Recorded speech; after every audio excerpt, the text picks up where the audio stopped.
Tuloy-tuloy ang isinasagawang cross-matching examination sa isang bangkay na sakay ng lumubog na MBC Amihara sa karagatang sakop ng Basilan. Samantala na ibalik na sa kanilang pamilya ang apat pang bangkay na narecover ng Marina at ng Philippine Coast Guard. Ang detalye sa report ni JC Aliponga ng PTV Davao. Pormal nang isinailalim sa temporary burial ang isa sa dalawang bangkay na sakay ng recreational motor bangka na MBCA Amihara na hanggang sa ngayon ay hindi pa rin nakikilala. Ito ay kinumpirma ng Office of Civil Defense o OCD Region 11. Ayon sa ahensya, habang hinahantay ang resulta ng cross-matching examination na isinasagawa ng National Bureau of Investigation o NBI na pagdesisyon ng pansamantalang ilibing ang isa sa dalawang hindi pa nakikilalang bangkay. Ang nasabing temporary burial ay isinagawa sa Maa Public Cemetery noong January 30, 2026 sa tulong ng lungsod ng Davao. Isa sa mga bangkay na sakay ng MBC Amihara na hindi pa na-identify, pansamantalang inilibing dito sa Maa Public Cemetery kung saan nilagyan ito ng kulay green na pintura at merong tatak na DMI PM 2605 palatandaan kung saan ito inilibing. Ayon sa isang nagtatrabaho sa nasabing public cemetery, ang paglalagay ng kulay at marka sa libigan ay para madaling matandaan ang eksaktong lokasyon ng puntod, lalo na kung lumabas na ang resulta ng DNA matching at kumpirmado ng posibleng pamilya ang pagkakakinlanlan ng biktima. Dagdag pa nito, dalawa sana ang bangkay na nakatakdang isa ilalim sa temporary burial, ngunit hindi na itinuloy ang paglilibing sa isa.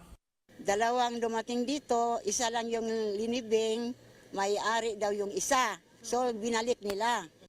Samantala, ang isa pang hindi pa rin nakikilalang bangkay ay posibleng kinilala na ng isang pamilya bilang kanilang kaanak. Gayunman, nananatili pa rin ito sa isang morgue sa Panacan, Davao City habang hinihintay ang resulta ng dental at cross-matching examination upang tuluyang makumpirma ang pagkakakilanlan at maiuwi na ng pamilya. Ang isa, temporary burial sa Maa Public Cemetery. Ang isa, nagpabilin sa St. Peter Mall upon the request of another family. Samantala, ang apat na iba pang bangkay mula sa 6 na na-recover ng mga otoridad na sakay din ng MBCA Amihara ay naibalik na sa kani-kanilang mga pamilya. Isa sa mga ito, sumailalim na sa cremation at ang enorment o ang paglalagay ng abo sa huling hantungan ay isinagawa sa isang memorial park sa Barangay Magtuod, Davao City. Isinagawa rin ang lamay nito mula January 29 hanggang February 1, 2026 sa isang funeral homes sa Torres Street, Davao City. Gayunman, hindi na humarap ang pamilya ng biktima upang magbigay ng pahayag hinggil sa insidente.